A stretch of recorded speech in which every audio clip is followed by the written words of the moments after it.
Hello, and today I'm going to be talking about tourism in Florida, specifically focusing on over-tourism and how it causes damage to the environment. So, what is over-tourism? In its simple iteration, over-tourism results from tourist demand exceeding the carrying capacity of the host communities in a destination. This is quoted from wellformed.org, What is over-tourism? To add to that, it is when too many visitors start to have a negative impact on local communities.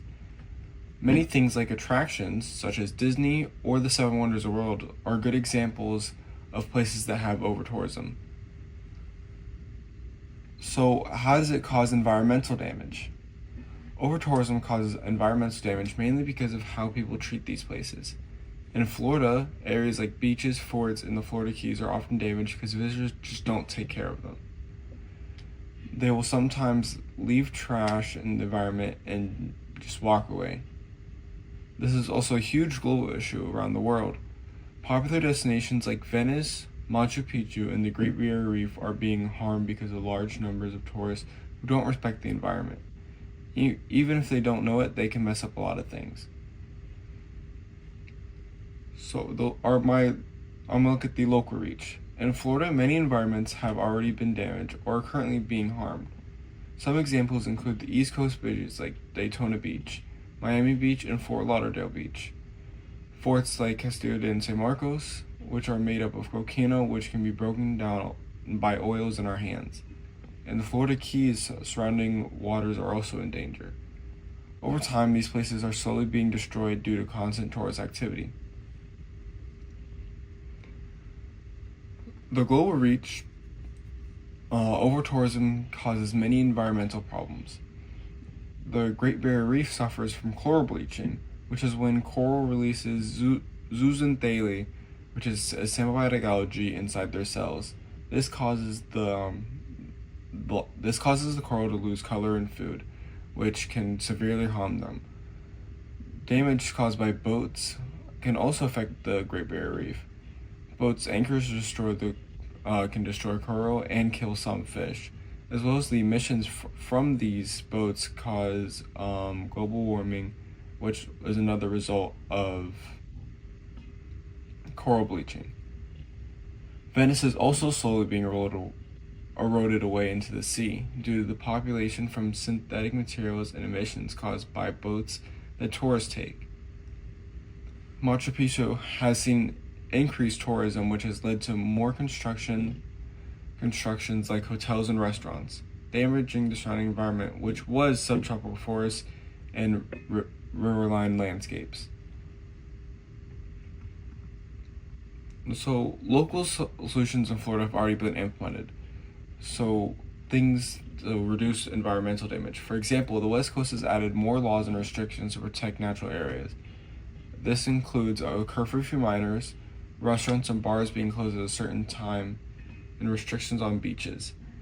Historic sites like forts have strict rules to preserve them. Some of these rules include don't touch things so you don't break down the materials with the oils in your hands, as well as no flash photography, which can cause discoloration if exposed too much.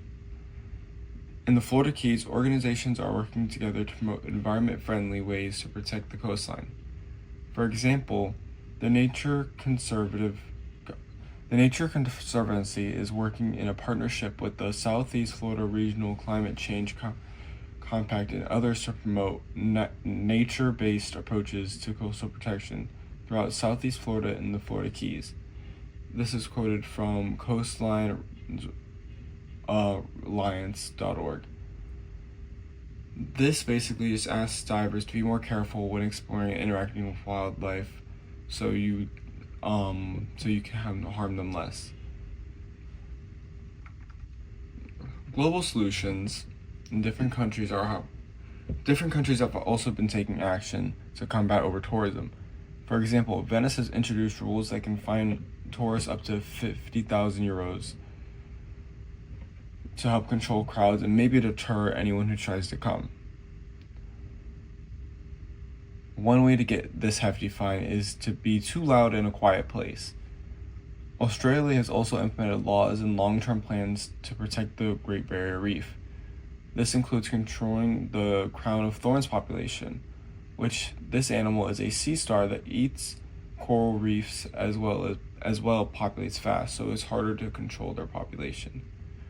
Peru has also placed limits on hotels and restaurants to reduce environmental damage near Machu Picchu. So my solutions. I have two solutions that could help reduce environmental damage significantly. First, we can place more restrictions on when tourists are allowed in certain areas. This has already been shown positive results in some places such as the West Coast beaches of Florida. Second, we can regulate the numbers of hotels and restaurants that are built. This will allow less people to visit and encourage habitat building. Strengthening these rules could greatly reduce over-tourism.